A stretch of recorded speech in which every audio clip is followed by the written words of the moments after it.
Welcome, Jemimah. Thanks for coming on board for an episode of the DevReady podcast today. Thank you so much for having me. I'm psyched to be here. It's a pleasure. I'll let you introduce yourself just so then I don't wreck anything. Yeah, that's fair. My name is Jemimah Ashleigh. I'm the founder of the Visibility Lab. We specialize in helping entrepreneurs who are amazing at what they do, but no one knows who they are, get seen, get visible. I'm a best-selling author. I'm a keynote speaker. I have secured about $2 million in funding for brands and for partnerships deals. I've been interviewed about 500 times, and we have worked with got about $5 million in sales for clients. So a bit of a history in the visibility field, if you will. I say more than a bit. some impressive numbers there. Thank you. So for those listening, probably just that initial spiel will just say you're in sort of like marketing. Yeah, How so would you we go beyond that? we are a beautiful hybrid of business coaching with a real focus on that amplification. So I've always really loved helping businesses grow. I really wanted to help them get a really good product. I really want to help them build like a really reputable brand. But it came down to there was always some gaps. So it was around their personal brand being the first one. I don't know about you, Anthony, but I'm sure that you've had a couple of businesses and been involved in a few things. How do you take that legacy with you? And the biggest, easiest way to do that is have a personal brand as well. We also look at high level network. You are the sum of the people you spend the most time with. We make sure that you're in the right rooms, that you do networking. We help you build a social media strategy that's not terrible and that's not boring and actually converts.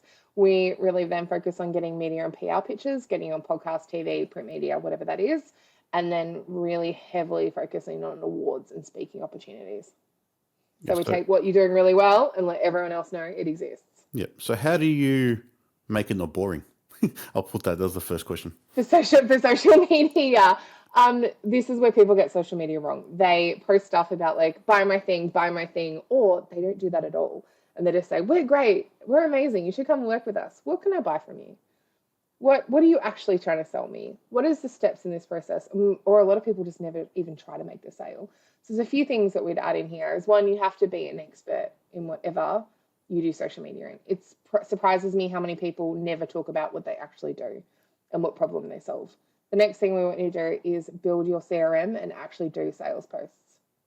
Do you have an event coming up? Do you have a webinar? Do you have something I can buy from you? A book? Every one of those steps towards is another step for that bigger sale. The third one is personal. You have to get clear that people buy from people, they don't buy from businesses. And they get really, they want to know that it's you at the end of the day there. So we want to make sure that we can actually put that forward. The next thing that we look at is making sure you're putting some inspiration in there. You have to have some testimonials and you have to have third-party validation. You need to have this hybrid so it's not just a wall of why we are the best, or worse, just a wall of sales. So where would sort of the thought leadership fit into those two streams? Yeah, really the expert is where that comes out. The thought leadership part is where everyone needs to make their mark. You're an expert in whatever area you're in, but you're an expert because you do things a little bit different than everyone else. And that's where we have to flex that muscle, right? We actually have to be, this is why we think differently. This is why we do differently. And that's where we show that thought leadership. The great thing is media then cares. Podcasts want to talk to you. Awards want to recognize that. Social media, people actually want to share those posts. It's those very boring, vanilla, boring posts that we're like, oh, set and forget. We're not interested in that. Yep. We want to have a bit of spice to this, right? We want to have some opinions. We want people to have their thought leadership. It's very important. So do you find that people resonate more with sort of the personal brand, or is it more if it's all one way it doesn't work, if it's all one and then the other way it doesn't work either? So what's that like mix? Yeah, the mix is hard because there's obviously so often so tethered, right? There is often so many moments where my business is works in visibility. I love speaking about visibility. It's very easy to hire Jemimah Ashleigh to do a speaking engagement or a podcast. Really hard to get the visibility lab to come and do it.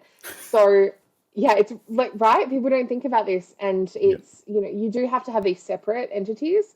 They're very important, but it is very important to also remember that at the end of the day, you really have to be showcasing both your strengths, your business's strengths. Yep. But people are always going to buy from you. As an example, Anthony, I've got a question for you. Who is the founder of Facebook? Zuckerberg wrote the code. Yeah, Mark Zuckerberg. I thought that was a trick question for a second. Not a trick question. Not a trick question. Why do you know his name? We know his name. I'm going to say the movie. Yeah, More than anything. hugely. Quick question for of course. The Social Network. Can I ask you a question? Who funded most of that movie? That movie, I have no idea. Yeah, it was Mark Zuckerberg. Final question for this round is who is the owner of Myers or BP? Don't know. Exactly. Personal brand is important. And I've just really laid it out in very clear terms why. If you logged in, Mark Zuckerberg and his partner got married. They've been together since university. Yep. They got married. They got pregnant. She lost the baby. They had another baby. I think, had another child since then. If you logged in on that 48-hour window before that announcement to here, you got that post. 100% of people that logged in, that was the first post that they saw. Why? They're trying to make him the front of it. They're trying to make it show you that he's a family man, that there's more to him, that there's that Meta is more than just a company. We're trying to put faces to that and humanizing that, because otherwise they're just a company that we're giving all this free data to. Yep. We have to be very mindful of it. So personal brand is, in fact, very, very important with what you're building, especially if you're trying to leave that legacy piece. It's why we know Steve Jobs' name. It's why if I asked you who the founder of Samsung is, most people go, I don't know, for a real reason. Yep. Okay. But then how do you sort of balance that with how Elon Musk dominates his name over any brand, really? Because I think that there's two very different sort of personal brand takes there. Yes, absolutely. The other extreme link of that is something like Donald Trump, where you have it's become a world of itself. We very early on ask all of our clients to do one really simple exercise, and it's called the 10 things. This is what you want to be known for. This is the legacy you're trying to build, and you get very clear about that, and then you do it on repeat. Where you start to look at things like Elon Musk, who, his thing is I'm a thought leader. Gonna change, like he literally put a chip in someone's brain recently and made him actually speak. He was a quadriplegic who had no verbal skills anymore. That is absolutely incredible, but it is often overshadowed by some of the more insane stuff that is broken out in the media. And that's why it's important to be very clear on what you're trying to build and curating that very, very heavily. I think personal brand is overlooked. And I think the legacy of what we're trying to build is sometimes underlooked, and it can be from a distance we can't see it yet. So we have to be very mindful of what we're posting and the hills and the thought leadership that we're choosing. All of this stuff should be very, very carefully curated. You have to be very careful what you put out, because once that microphone's in your hand and you say something, you can't ever get those words back again. Yeah, once it's out there, it's out there. Yeah, for sure. I've watched people ruin their career by an off-the-cuff comment, and I'm like, what are you doing? Oh, that was like the Woolworth CEO a month or two ago, whenever it was.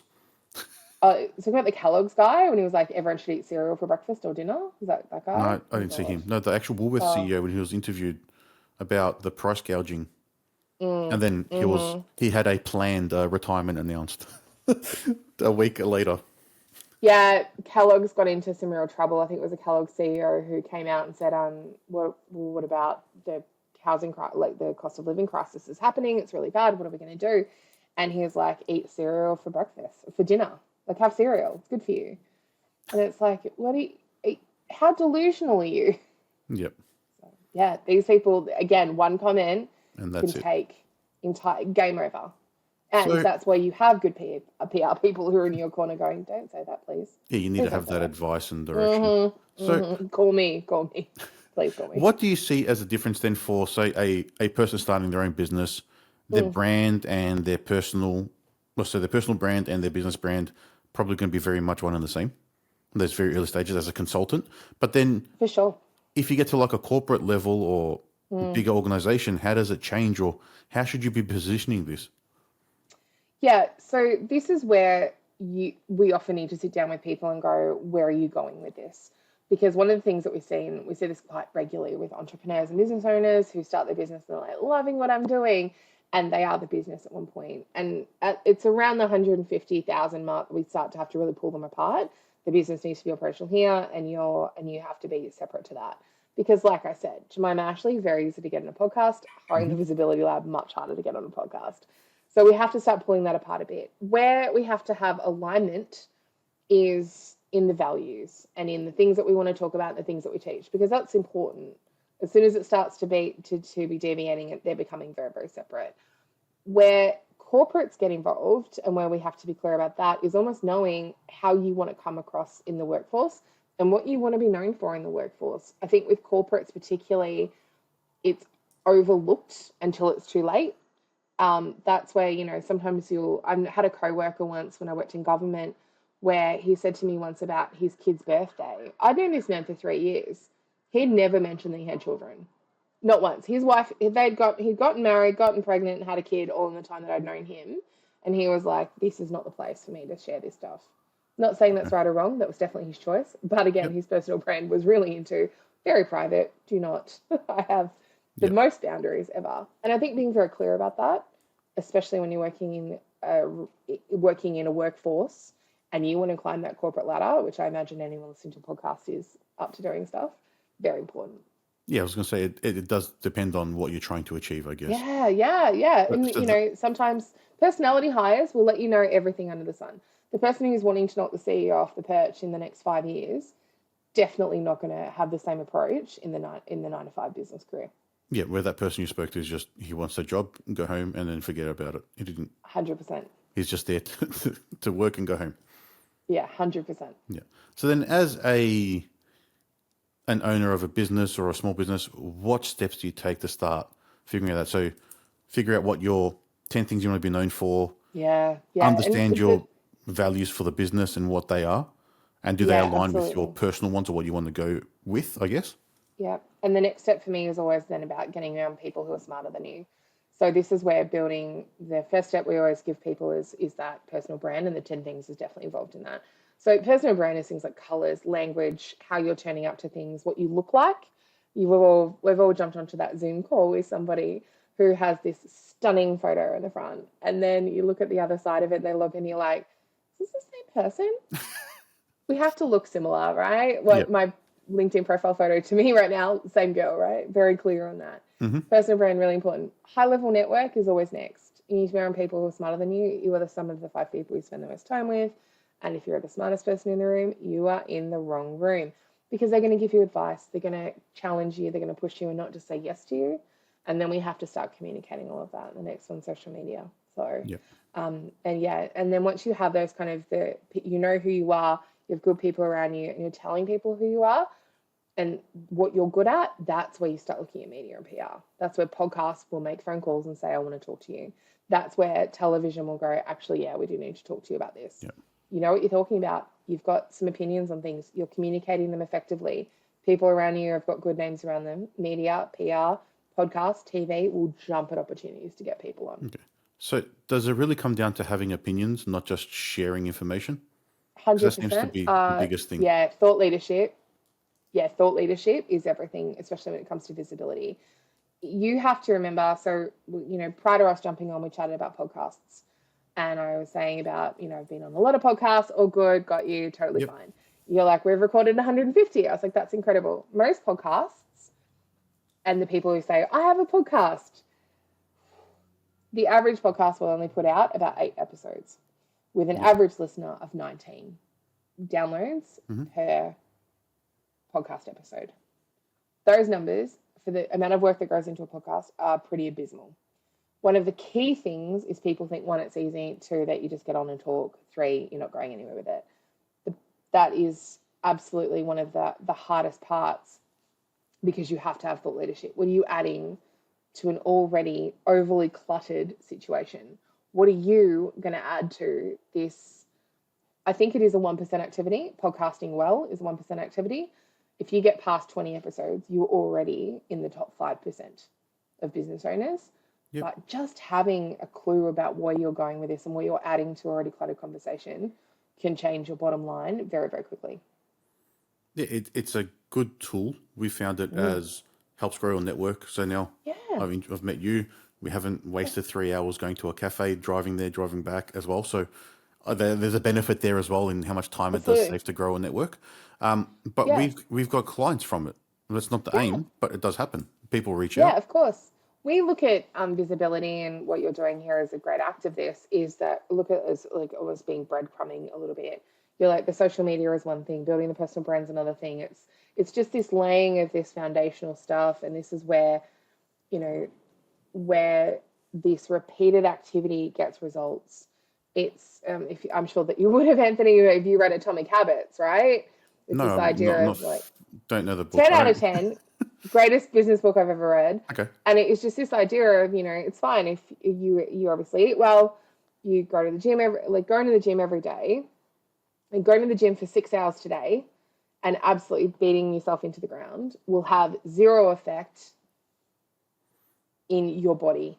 Mm-hmm. Going to the gym for 20 minutes a day for the next 6 weeks will have significant impact. It is a repeated activity, and it is the sum of those activities. And so think of this as breadcrumbing, or the straw that breaks the camel's back, this repeated activity. Someone's going to see it, someone's listening, someone's watching.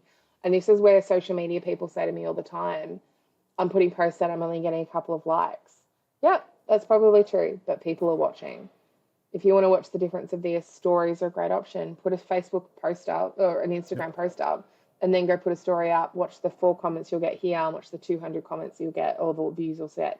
People are watching. This stuff, there's a weight that comes with it. Yeah, so A just repeated activity works. being present and just consistent. It's Consistency. all about consistency. Yeah, it's one hamburger, one Macca's meal is not going to kill you. Yeah. Eating Macca's every single day for 6 months might, though. Yeah. So our podcast, I said, started in 2020. Our very first episode was in October 2019. Oh, and wow. then nothing happened for 4 months. Yeah. Then we decided, all right, let's be consistent and try to get out an episode a week. And then it shifted to an episode every 2 weeks. So we've been consistent, but it does, it's over time, the activities build up, like you said, for people to realize and remember you. Yeah, of course. And it's just that repeated touch point. We know the psychology tells us, I love the psychology of how and why we do things, but the psychology tells us that we need 9 to 10 touch points before someone will engage with us initially. Oh, well, I didn't know it was that high. It's really high. It's gotten higher since COVID. In places like the States, you're looking at probably 1 or 2. And as soon as you're on a stage, you actually make that 0.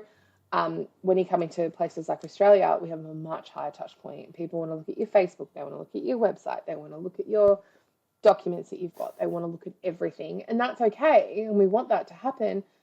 But equally, we need to make sure that those people, they're converting and they're making sales and they're doing that stuff. But we've got to give them the opportunity for those 9 touch points. Yep, and have enough of that content available for them. Yeah, of course. And that's where, having a high level network where people are saying your name, doing social media posts really, really help.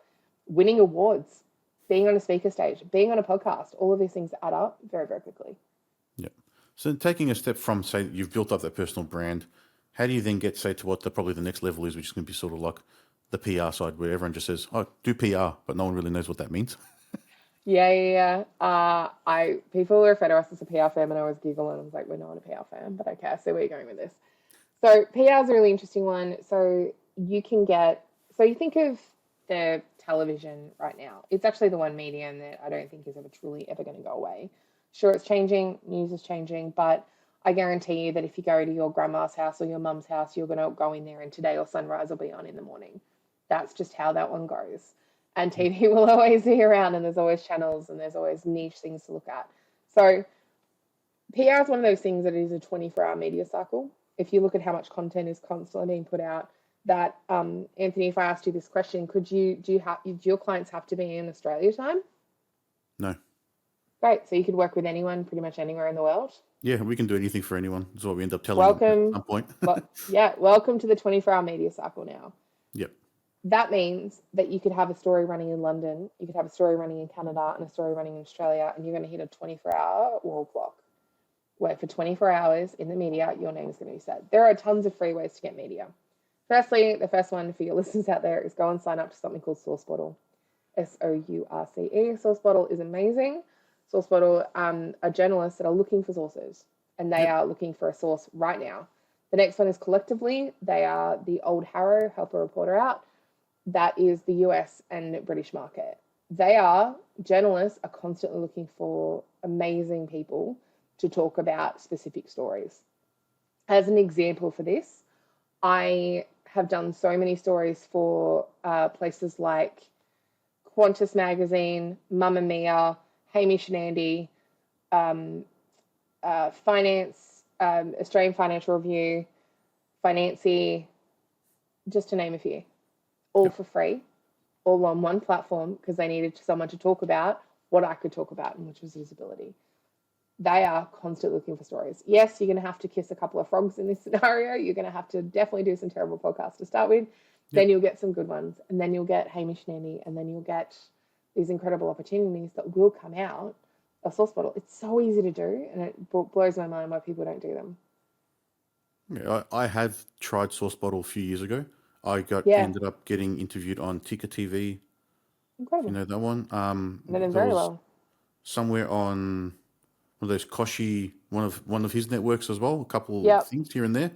And then I probably forgot about it and stopped doing it. So I'll be one of those people that you're like, why aren't you doing this more?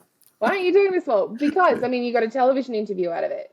So this is the thing, and we'll use Ticker as the example here. Ticker is amazing. I'm a big fan of Ticker because they're now syndicated, which means they take that interview and give it to a bunch of other magazines and a bunch of other TV channels. Okay.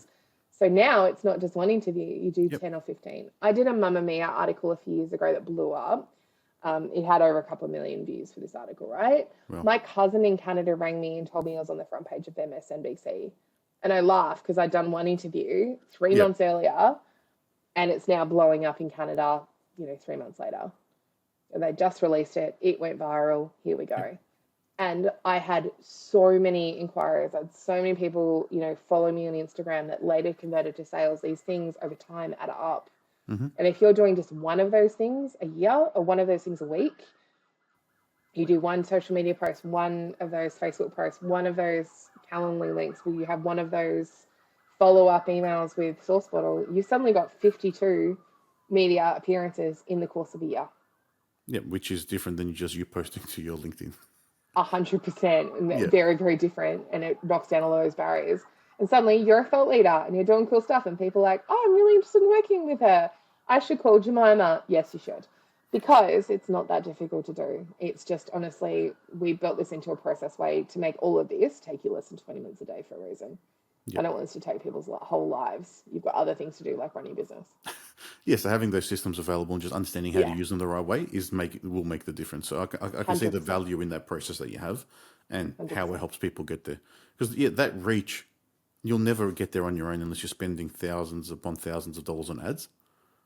And even then, it won't be the same. Yeah, because you're getting people that probably aren't related and aren't relevant to you. Whereas if you've got I get this question all the time about, well, what magazines should I be featured in? Where should I bother pitching? Because if you've got a good story, you're doing thought leadership, you've got a good brand, you've got okay social media, and you've got a cool story that you can tell, people always say, where do I go? And my question is always the same. Where is your ideal client already physically spending time? So what blogs are they reading? What podcasts are they downloading? What awards are they going to? What networking events? And where are they already spending money? What's driving in their inbox? What coaches are they already talking to? You need to be in those magazines. Whoever they're talking to, whatever they're already reading, be in front of those ones. Yeah. I think that's a difficult thing to try and find out and understand. It certainly can be to figure that out early on. Absolutely. For us now, it's second nature. I can be like, well, you're who are you dealing with, male, female? Straight away, I can give you a fairly good dynamic of where this is going. Yeah. But ultimately, if I got you into something like Founder magazine, that would be ideal for you. If I got you something into Entrepreneur Tech Hub magazine, fantastic for you. If I got you into Horse and Hound magazine, it's a nice to have. Yep. But if you've done nothing, then this isn't a bad option. Let's train you. Let's give you in the field. Let's do that. Practice. Versus this is terrible. Why are we doing it? Will you get a client? Probably not. No guarantees. Yes or no? No guarantees. We'll find out. People who own horses are rich. Maybe, yeah, maybe parts of that for sure. Yeah. But you are more likely to get clients, and this is we have the rule of say yes until you can afford to say no. Yep. Yeah, it's always good if you can turn down opportunities that are the ones you don't want to take. It just takes a while to get there for some businesses. Well, and it shouldn't. That's the other thing is I think people put this stuff on the back burner so much where we can take 5 years off your development, and it's like Hmm. everyone should know you. We just think everyone should know your name. You're too talented. People are too talented and too smart to be the only one standing in their way. And I've never Yeah. understood why people just don't go, oh, my competition won that award. Yeah, they entered. You didn't. That's probably the only difference at times. It's very uncomplicated from my perspective. Yeah. So if I'll put this to you, if you're Mm, a startup and so there's normally probably two sorts of startups that we deal with. There's the ones that are really young, out of uni, mm, just having some sort of a job, and they got an idea and want to build the next tech startup product. yep. Or you're been working in the industry for long enough, you know the ins and outs, you're an expert in it, but you don't have a brand or anything. You just then, Hmm. all right, I know there's a problem in that space, so then I can go and I'm going to make a startup that solves that problem. Yes. How would you advise those two people, if they're the same advice or not, then how to build that brand when you've got nothing? It's 100% the same. And it's exactly this process we just talked about. Very Yep. clear about what you want to be known for. And let's develop your 10 things. When we say 10 things, it is a bit of a throwaway number, but it just stretches some people and it makes some people rein some people in. So if I said to you, what do I want to be known for? And it is about leaving this legacy piece. I want to help people refine their message and work in visibility and get seen and get visible. I want to be able to do all of that. And but it's very easy for me to also talk about growing up in the country. It's not relevant, and I can get very distracted talking about that because I should be sticking in my lane. This is why we always get people to do that straight away. Sometimes when we've had that early success, and which is where you're, the person that's maybe had some success already, not quite in the startup phase, it's about a course correction. What's worked has worked. Now it's about how do we actually start? What do we actually want to build now? We've accidentally built something, and as we all know, sometimes you will think you're building a business that is you're like, I've got a 2-year-old business. It's going to be it's like a 2-year-old toddler, right? You have this toddler, and eventually you're going to look at it and be like, this isn't what we thought we were getting, but here we've got it. And sometimes it's the voice of a crazy person that's coming out of it, and Yep. it's for that course correction stuff. We look at, where are you now going? What's your plan here? Where do you want to go? And at any point, we get businesses that have gotten, our biggest clients won 35 mil, and the course correction just was around, we aren't doing any community impact. We're just writing grants. We're not doing anything else. It was like, yeah, we've got to course correct that a little bit. Whereas if you course correct at the start, you're going to change the trajectory and probably accelerate that success and that income. The next step we'll always look at, smarter people around you, start communicating to your audience and start telling media and awards that you exist. Yep. Oh, very great tips there. So Mm, the real key, like just the real summarized takeaway version from my end is you just have to be consistent in what you're doing and yes, understand what you understand for and have a plan for where you want to go. absolutely. And those And the steps, real, if you know where you're going, you have a clear personal brand, you have a good selection of people around you who aren't just yes people who are smarter than you who are going to push you. Because if you're the smartest person in the room, I'll say it again, you're in the wrong room. Good social media strategy to increase your visibility. You got the media, and then have to come knocking, and they're going to want to do stories on you, and then you have to win awards after that. It is just the process that people go through, okay. and So, all of that is free to do. All of that is free to do. It's just about putting those processes in and committing that time and yep, putting and those pen. understanding and knowing what Yeah, you can put out. So, absolutely. it's been an awesome chat, and there's so much takeaways from this. I'll just ask you one more thing. So, for anyone listening, what's something they can go and do after listening to this to get started? Yeah, great question. For those who are fairly new into this industry, I would definitely go and grab a piece of paper and I want you to do the 10 things exercise. This is as simple as, what are the 10 things that if media called me right now, I want to talk about? Not what you could talk about, what do you want to be known for? That when Mamma Mia or Ticker calls or Foxtel or Channel 9 or Koshi calls, that you want to sit on that couch and answer those questions. What are the things that you want to be known for? And if you're talking about anything else, stop it. Firstly, stop it. That's a terrible idea, because suddenly you're deleting a message. And the second thing is, if you are a little bit further down that barrow, go and get on SourceBottle, go and get on Collectively, go and download those, get those mailing lists and start going through them. Set time aside, and know that at 10 o'clock and at 2 o'clock every day they're going to come out, and you're going to have to fill them out. And be consistent with it, because that is the biggest difference here. Get Yep. consistent It's with just what you want to be known be for. And consistent. That's the biggest absolutely. takeaway. And also read Atomic Habits. If you really want to change your life completely, Atomic Habits will pretty sufficiently do that for you. I'll check that out. I haven't read many books lately. It's all These, news and tech stuff online.